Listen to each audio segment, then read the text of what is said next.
À plus de 3000 mètres d'altitude, au cœur des Andes, se dressent des murailles défiant le temps. Ollantaytambo et Sacsayhuaman.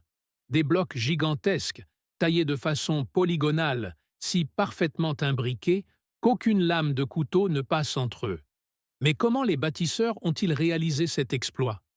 Les sites incas d'Ollantaytambo et de Sacsayhuaman fascinent depuis des siècles. Situés dans la vallée sacrée et aux portes de Cusco, ils témoignent d'un savoir-faire architectural hors du commun.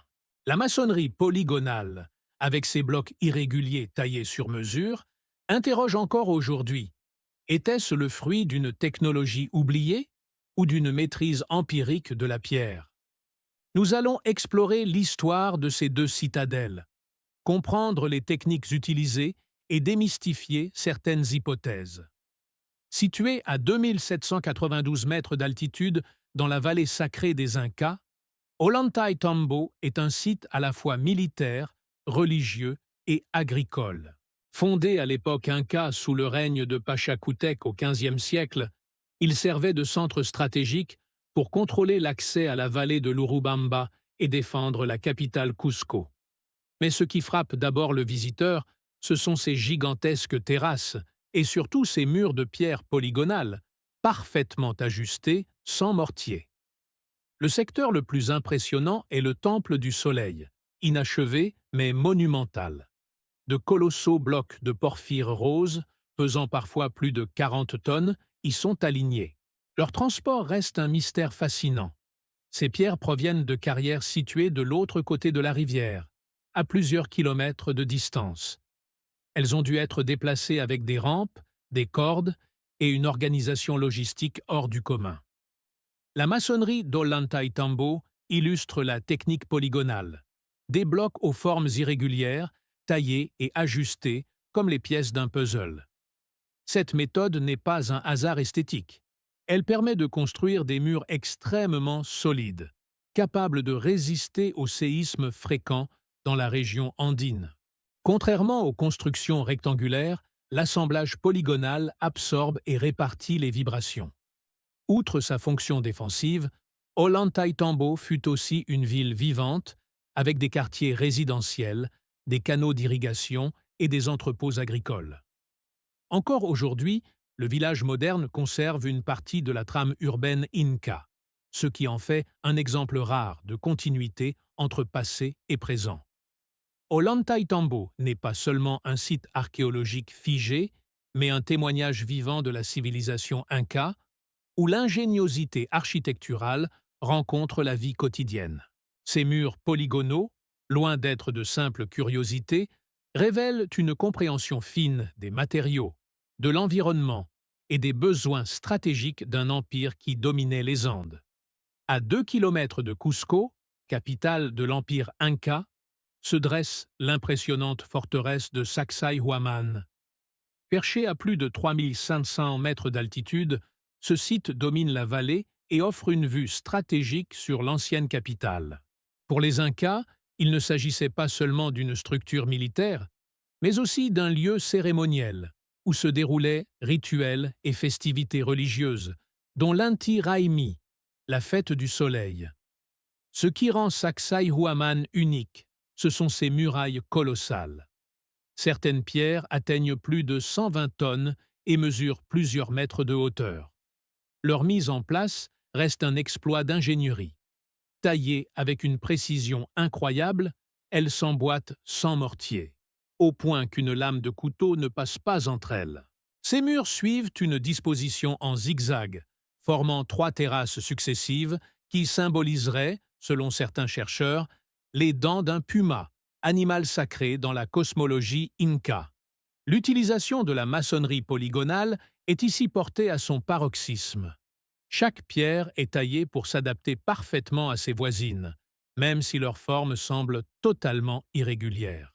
Ce choix architectural, loin d'être arbitraire, garantissait une solidité exceptionnelle face au séisme. Alors que de nombreuses constructions coloniales espagnoles se sont effondrées lors de tremblements de terre, les murs incas, eux, sont restés debout. La construction de Sacsayhuaman a nécessité des dizaines de milliers de travailleurs et une organisation étatique digne d'un empire. Les chroniques espagnoles rapportent que ce chantier a duré plusieurs décennies. Même inachevé lors de la conquête, il témoigne d'un projet d'envergure impériale. Aujourd'hui, Sacsayhuaman reste l'un des monuments les plus spectaculaires du patrimoine inca. Sa dimension symbolique, entre pouvoir politique, protection militaire et spiritualité, en fait bien plus qu'une forteresse, une véritable cathédrale de pierre des Andes. Les murailles monumentales fascinent toujours les visiteurs et alimentent autant la recherche scientifique que les mythes. La maçonnerie polygonale, qu'on observe à Ollantaytambo comme à Sacsayhuaman, intrigue depuis des siècles par sa précision et sa solidité. Contrairement aux murs en briques ou en blocs rectangulaires, ici chaque pierre adopte une forme irrégulière, mais s'ajuste parfaitement à ses voisines, créant une structure à la fois esthétique et résistante. Les archéologues expliquent cette prouesse par une combinaison de techniques. Les blocs étaient d'abord extraits dans des carrières, parfois situées à plusieurs kilomètres. Transportés avec des rondins, des cordes et des rampes, ils étaient ensuite taillés directement sur place. Les ouvriers pratiquaient une méthode dite d'essai et erreur. Poser une pierre, marquer les zones de frottement, la retirer, puis la retailler jusqu'à obtenir un ajustement parfait. La pierre andésite et le porphyre utilisés sont des roches très dures, mais les Incas disposaient d'outils de pierre encore plus résistants, notamment en diorite, pour polir les surfaces. Des techniques d'abrasion avec du sable et de l'eau auraient également permis de lisser les contacts. Si ce procédé demandait un travail colossal, il garantissait une stabilité exceptionnelle. L'un des avantages majeurs de cette technique est sa résistance au séisme. Dans une région où les tremblements de terre sont fréquents, les murs polygonaux absorbaient les vibrations. Leur agencement en puzzle, sans mortier, permettait aux pierres de bouger légèrement sans s'effondrer, contrairement aux constructions rigides coloniales. Il est intéressant de noter que des maçonneries polygonales similaires existent ailleurs dans le monde, comme à Mycène en Grèce ou à Alatri en Italie. Toutefois, les Incas ont porté cet art à une échelle monumentale inégalée. Certaines théories plus spéculatives évoquent l'usage de procédés chimiques pour ramollir la pierre, ou encore des technologies disparues. Mais la majorité des chercheurs s'accordent pour dire que cette maîtrise est le fruit d'une organisation collective titanesque et d'un savoir empirique transmis de génération en génération. En résumé, la maçonnerie polygonale est la démonstration la plus éclatante de l'ingéniosité inca, une architecture à la fois belle, pratique et conçue pour durer face aux caprices de la nature andine.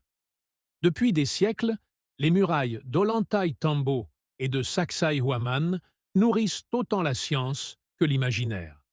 La précision de l'assemblage, la taille gigantesque de certains blocs et l'absence de mortier ont conduit à de nombreuses spéculations.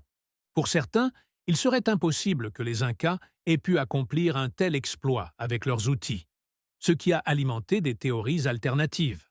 Parmi elles, on trouve l'hypothèse de technologie perdue, des procédés chimiques qui auraient permis de ramollir la pierre ou de la mouler directement.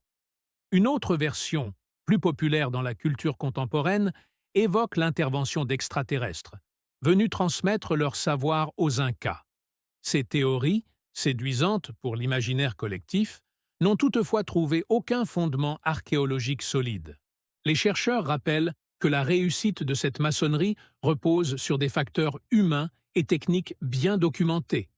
L'extraction en carrière, le transport avec des rampes et des cordes, la taille par abrasion et la mise en place grâce à une main-d'œuvre nombreuse et hautement organisée. L'Empire inca disposait en effet d'une capacité de mobilisation exceptionnelle. Des dizaines de milliers d'ouvriers pouvaient être réquisitionnés pour ces chantiers d'État. La science met aussi en avant le caractère fonctionnel de cette architecture. Les murs polygonaux n'étaient pas conçus pour l'esthétique seule, mais pour résister aux puissants séismes andins. Cette efficacité a été prouvée par l'histoire.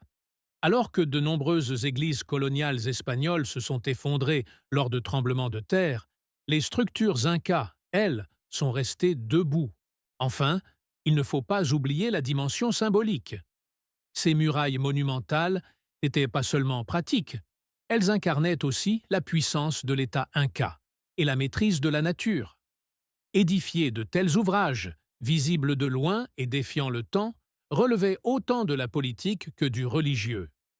En somme, si les mythes autour de technologies mystérieuses persistent, les preuves archéologiques nous montrent surtout l'ingéniosité, la patience et l'organisation hors pair des Incas, capables de bâtir des œuvres défiant encore notre imagination. Ollantaytambo et Sacsayhuaman ne sont pas seulement deux sites archéologiques spectaculaires, ce sont de véritables témoignages du génie inca. Leurs murailles polygonales, capables de résister au séisme, montrent à quel point les bâtisseurs savaient adapter leur architecture à un environnement hostile, tout en créant des monuments qui imposaient respect et admiration.